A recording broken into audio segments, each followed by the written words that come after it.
नमस्कार दोस्तों, स्वागत है आपका हमारे YouTube चैनल जी शिक्षा पोर्टल में। दोस्तों, आज हम सामान्य ज्ञान के अति महत्वपूर्ण प्रश्न करने वाले हैं, जो कि आने वाले किसी भी प्रतियोगी परीक्षा के लिए बहुत ही महत्वपूर्ण होने वाले हैं। दोस्तों, मैंने इस वीडियो के अंदर उन्हीं प्रश्नों को समाहित किया है, जो कि कई एग्जाम्स में बार-बार पूछे गए हैं। तो पूरा वीडियो बिना स्किप किए ध्यान से देखिए। दोस्तों, मैं प्रत्येक प्रश्न के साथ उनके जो एक्स्ट्रा फैक्ट हैं, जहाँ से क्वेश्चन पूछा जा सकता है, उनको भी इस वीडियो के अंदर डिस्कस करने वाला हूँ। तो प्लीज़ बिना स्किप किए और एंड तक ये वीडियो को देखिए। इस वीडियो को देखने के बाद में जो आपकी सामान्य ज्ञान के की जो आपकी नॉलेज है, उसमें बहुत बड़ा इजाफा होने वाला है। तो चलिए वीडियो स्टार्ट करते हैं। दोस्तों, जो आज का हमारा पहला प्रश्न है वो है, स्वामी दयानंद सरस्वती का मूल नाम क्या था?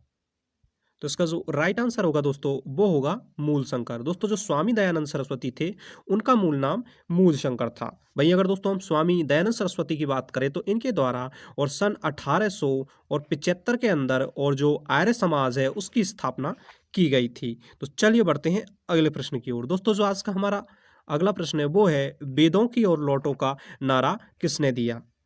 तो इसका जो राइट आंसर होगा दोस्तों, वो होगा स्वामी दयानंद सरस्वती। दोस्तों, स्वामी दयानंद सरस्वती के द्वारा ही और वेदों की ओर लौटो का जो नारा है, जो स्लोगन है, वो दिया गया था। तो चलिए बढ़ते हैं अगले प्रश्न की ओर। दोस्तों, जो आज का हमारा अगला प्रश्न है वो है, भारत का राष्ट्रीय पशु कौन सा है?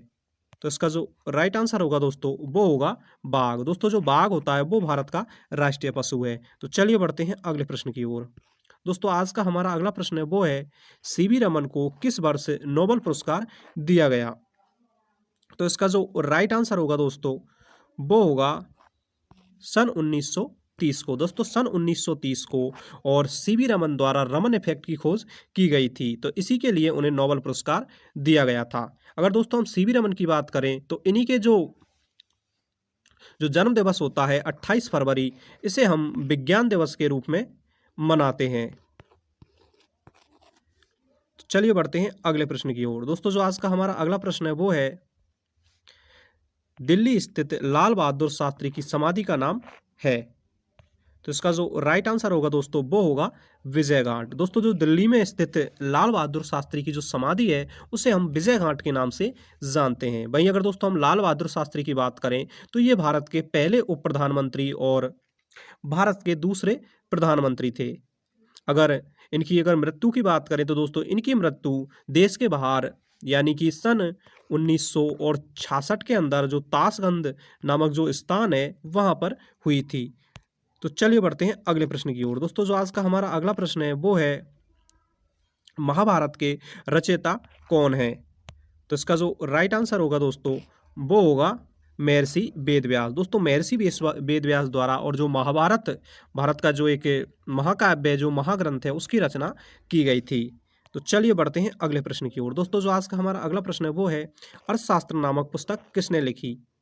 तो इसका जो राइट आंसर होगा दोस्तों, वो होगा चाणक्य। दोस्तों, जो चाणक्य थे, जिसे हम कौटिल्य या विष्णुगुप्त के नाम से जानते हैं, उनके द्वारा जो प्रसिद्ध अर्थशास्त्र पुस्तक है, उसकी रचना की गई थी। वहीं अगर दोस्तों हम चाणक्य की बात करें, तो ये सम्राट चंद्रगुप्त मौर्य के दरबारी विद्वान थे। तो चलिए बढ़ते हैं अगले प्रश्न की ओर। दोस्तों, जो आज का हमारा अगला प्रश्न है वो है, भारत का राष्ट्रपति अपना त्यागपत्र किसे दे सकता है? तो इसका जो राइट आंसर होगा दोस्तों, वो होगा उपराष्ट्रपति। दोस्तों, जो भारत का राष्ट्रपति है, वो अपना त्यागपत्र और भारत के उपराष्ट्रपति को देता है। वहीं अगर दोस्तों हम राष्ट्रपति की बात करें, तो अनुच्छेद और 52 के तहत भारत का एक राष्ट्रपति होता है। वहीं और दोस्तों अनुच्छेद और जो 72 होता है, उसके द्वारा और राष्ट्रपति को और मृत्युदंड को माफ करने की जो शक्ति है, वो प्रदान की जाती है। तो चलिए बढ़ते हैं अगले प्रश्न की ओर। दोस्तों, जो आज का हमारा अगला प्रश्न है वो है, जय जवान जय किसान का नारा किसने दिया? तो इसका जो राइट आंसर होगा दोस्तों, वो होगा लाल बहादुर शास्त्री। दोस्तों, लाल बहादुर शास्त्री द्वारा जय जवान जय किसान का नारा दिया गया था। तो चलिए बढ़ते हैं अगले प्रश्न की ओर। दोस्तों, जो आज का हमारा अगला प्रश्न है वो है, आर्य बाहर से आकर सर्वप्रथम कहाँ बसे थे? अर्थात दोस्तों, इस प्रश्न के अंदर पूछा गया है कि जो आर्य होते हैं, जो कि प्रमुख रूप से और मध्य एशिया से माने जाते हैं, वो सबसे पहले जो भारतीय भूभाग है, वहां पर किस क्षेत्र में आकर बसे थे? तो इसका जो राइट आंसर होगा दोस्तों, वो होगा पंजाब। दोस्तों, जो पंजाब प्रांत है, उसके में आकर और सर्वप्रथम जो आर्य थे, उन्होंने निवास किया था। दोस्तों, अगर आपको वीडियो पसंद आ रहा है, तो अभी हमारे यूट्यूब चैनल जी शिक्षा पोर्टल को सब्सक्राइब करें और हमें सपोर्ट करें। तो चलिए बढ़ते हैं अगले प्रश्न की ओर। दोस्तों जो आज का हमारा अगला प्रश्न है वो है, भारत की प्रथम महिला पायलट कौन थी? तो इसका जो राइट आंसर होगा दोस्तों वो होगा प्रेमा माथुर। दोस्तों प्रेमा माथुर भारत की पहली महिला पायलट थी। तो चलिए बढ़ते हैं अगले प्रश्न की ओर। दोस्तों जो आज का हमारा अगला प्रश्न है वो है, भारत की प्रथम महिला लोकसभा अध्यक्ष कौन थी? अर्थात इस प्रश्न के अंदर पूछा गया है कि भारत की प्रथम महिला लोकसभा अध्यक्ष कौन थी? तो इसका जो राइट आंसर होगा दोस्तों वो होगा मीरा कुमार। दोस्तों जो मीरा कुमार थी वो भारत की पहली महिला लोकसभा अध्यक्ष थी। और इनके बाद में दोस्तों जो दूसरी महिला लोकसभा अध्यक्ष बनी थी उनका नाम था सुमित्रा महाजन। तो चलिए बढ़ते हैं अगले प्रश्न की ओर। दोस्तों जो आज का हमारा अगला प्रश्न है वो है, भारत की प्रथम महिला राजदूत कौन थी? तो इसका जो राइट आंसर होगा दोस्तों वो होगा विजय लक्ष्मी पंडित। दोस्तों जो विजय लक्ष्मी पंडित थी जो कि पंडित जवाहरलाल नेहरू की बहन थी, वो भारत की पहली विदेशी महिला राजदूत थी। अगर दोस्तों हम विजय लक्ष्मी पंडित की बात करें तो इनके द्वारा ही संयुक्त राष्ट्र संघ में सर्वप्रथम और भारत की तरफ से जो अभिभाषण है वो दिया गया था। तो चलिए बढ़ते हैं अगले प्रश्न की ओर। दोस्तों जो आज का हमारा अगला प्रश्न है वो है, भारत का राष्ट्रगान किसने लिखा?